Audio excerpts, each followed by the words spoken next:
आप देखें कि भगवान यत्कंडे तत्पिंडे तत्ब्रह्मांडे यत्खंडे, जो भी आपने कहा कि जो भी ब्रह्मांड में जितने भी चीज़ें हैं सब आपके इस शरीर में है। यानी ये शरीर जो है ब्रह्मांड की एक इकाई है। जितनी भी चीज़ें पूरे ब्रह्मांड में हैं मास रूप में है, व्यापक रूप में है। जितने भी खनिज संपदा, अग्निजल, जो भी चीज़ें हैं जिससे ब्रह्मांड संचालित हो रहा है, ब्रह्मांड में वो चीज़ें हैं, वो सब बहुत बड़े व्यापक रूप में है। लेकिन कहा कि जो वहाँ है पूरे ब्रह्मांड में है वो इस शरीर में है। कहाँ है?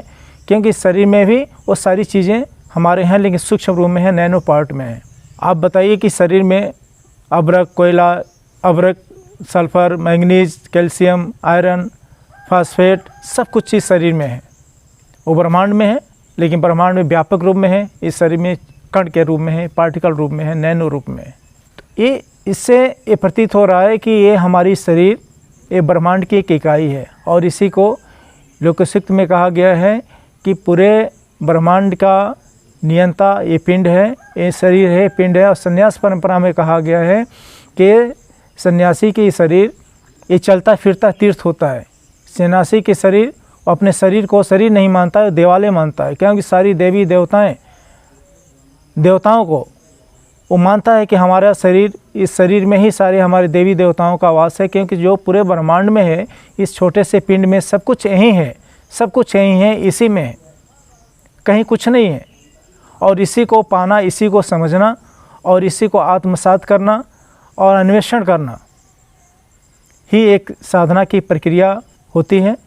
और जब हम उस चीज़ को जान जाते हैं कि जो पूरे ब्रह्मांड में इस छोटे से पिंड में है, इस सब शरीर में है, इस सब शरीर के द्वारा नियंत्रित हो रहा है, हम भी एक ब्रह्मांड की एक इकाई हैं, हम शरीर नहीं हैं, हम देवालय हैं, हमारी शरीर है, इसी में शिव का वास है। जब ये भावना परिपक्व हो जाती है तो वो चीज़ें अपने आप परिलक्षित होने लगती हैं, जागृत होने लगती हैं। और आप कितना भी वेद पढ़ लीजिए, पुराण पढ़ लीजिए, शास्त्र पढ़ लीजिए, नीतियाँ पढ़ लीजिए, सब कुछ पढ़ लीजिए, मैं कहता हूँ कि आप पढ़ने की कोई आवश्यकता नहीं, अपने शरीर को ही पढ़ो।